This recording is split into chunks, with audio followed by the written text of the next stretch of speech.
नमस्ते। आज तक के इस फेसबुक लाइव में आप सभी का स्वागत है। आपके साथ मैं हूँ मीनाक्षी गंगा। आज जब हम खबरों की तरफ ध्यान दे रहे थे, इनफैक्ट जो लाइव बुलेटिन भी गए उसमें प्रमुखता से जो खबर छाई रही, राहुल गांधी दरअसल सुर्खियों में इसलिए है क्योंकि एक तरफ तो अपने संसदीय क्षेत्र के दौरे में है। वायनाड से राहुल गांधी सांसद हैं। आपको याद होगा 2019 में अमेठी से लोकसभा चुनाव हारे थे। स्मृति ईरानी ने वहाँ से जीत दर्ज की थी और ये एक बड़ी जीत के तौर पर देखा गया।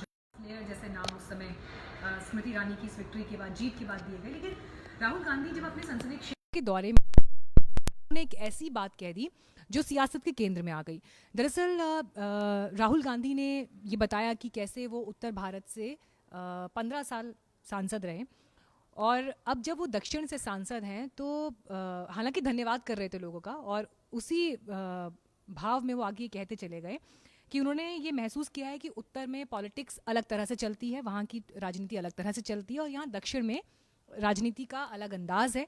और यहाँ पर मुद्दों की समझ जो दक्षिण भारतीय लोग हैं उनमें गहराई के साथ दिखाई देती है। अब राहुल गांधी का ये कहना था, और आप यहाँ से अंदाज़ा लगा सकते हैं कि कैसे बीजेपी को बैठे बिठाए एक मुद्दा मिल गया। इसी पर हमने आज सुबह का डिबेट भी किया था 10 बजे, जो मैं आज तक पर होस्ट करती हूँ, जिसमें हमारे साथ अलग अलग दलों के नेता भी शामिल थे। आप ये देखिए कि जैसे ही राहुल गांधी ने ये स्टेटमेंट दिया, उसके बाद बीजेपी की जो टॉप ब्रास है उसकी तरफ से जवाब आए। योगी आदित्यनाथ ने सीधे सीधे विभाजनकारी संस्कार बता दिया, तो स्मृति ईरानी ने राहुल गांधी के लिए एहसान फरामोश जैसे शब्दों का इस्तेमाल किया। केंद्रीय मंत्री मुख्तार अब्बास नकवी ने उन पर अटैक किया। जेपी नड्डा ने स्टेटमेंट दिया कि आखिर ऐसे विभाजनकारी बयान क्यों दे रहे हैं कांग्रेस के नेता।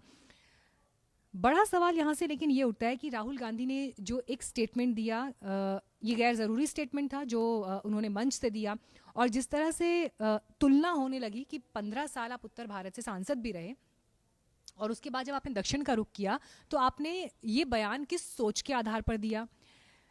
बयान में दक्षिण भारतीय लोगों के सेंटिमेंट को अगर छूने की कोशिश थी तो केरल और तमिलनाडु में चुनाव भी है, केरल से खुद सांसद भी हैं राहुल गांधी, हालांकि पुडुचेरी में भी सरकार गई भी है।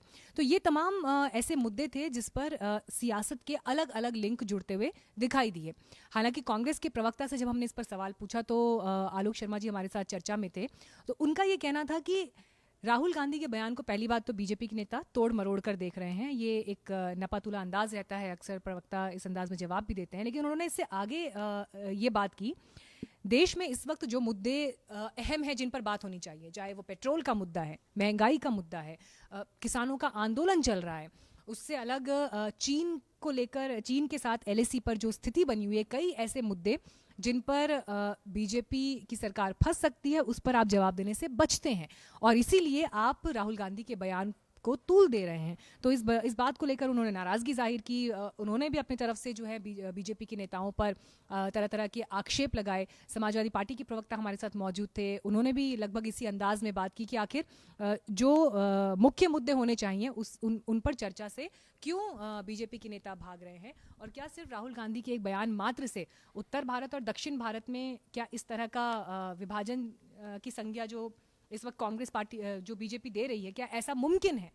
तो ये एक ऐसी तस्वीर थी जो हमें सुर्खियों में दिखाई दी।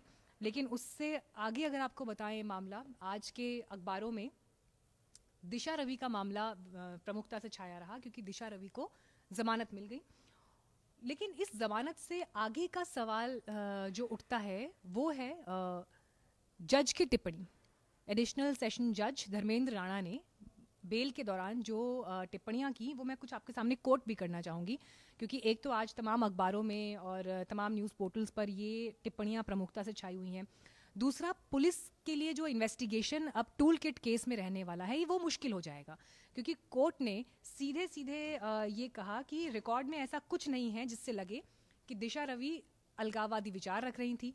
रिकॉर्ड में ऐसा कुछ साबित नहीं होता कि दिशा रवि और प्रतिबंधित संगठन सिख फॉर जस्टिस के बीच में कोई लिंक है।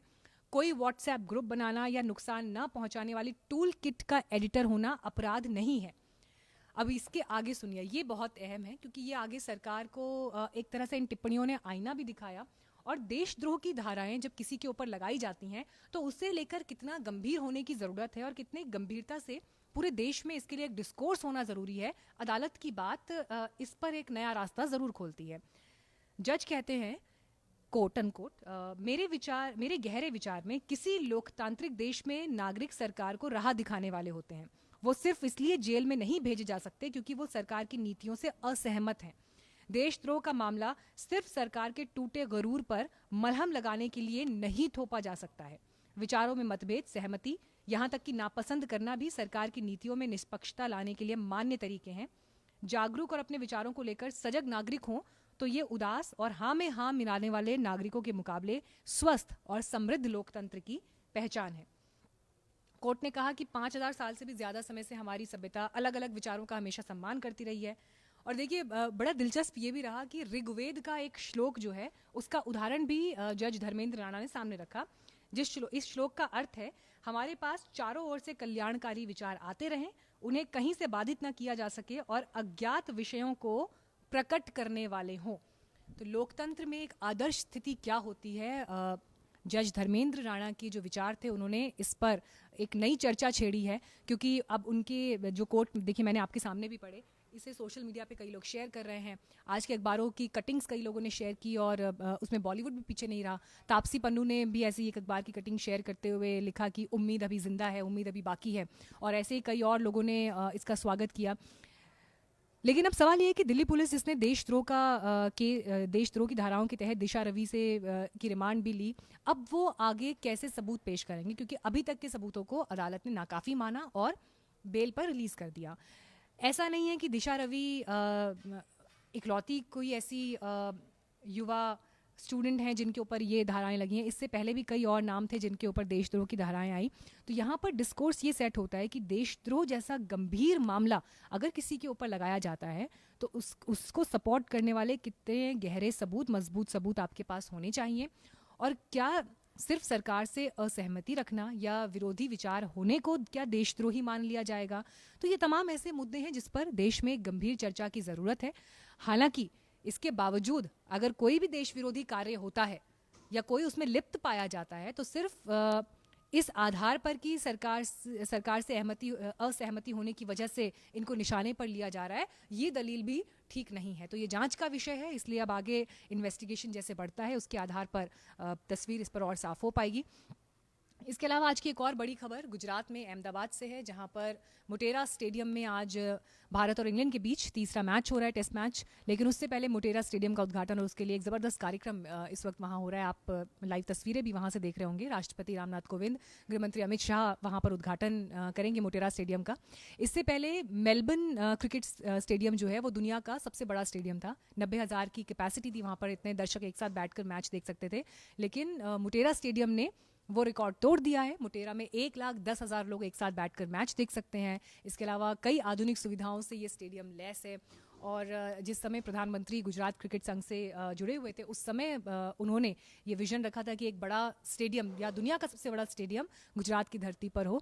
तो आज न सिर्फ देश की बल्कि दुनिया की निगाहें भी इस रंगारंग कार्यक्रम पर टिकी हुई हैं। एंड ऑफ कोर्स जो मैच के फ़ैन हैं वो तो देख ही रहे होंगे दिल थाम कर। तो तमाम तरह के अपडेट्स आपको आगे भी देते रहेंगे। फिलहाल आपका बहुत बहुत धन्यवाद हमारे साथ जुड़ने के लिए। देखते रहिए आज तक।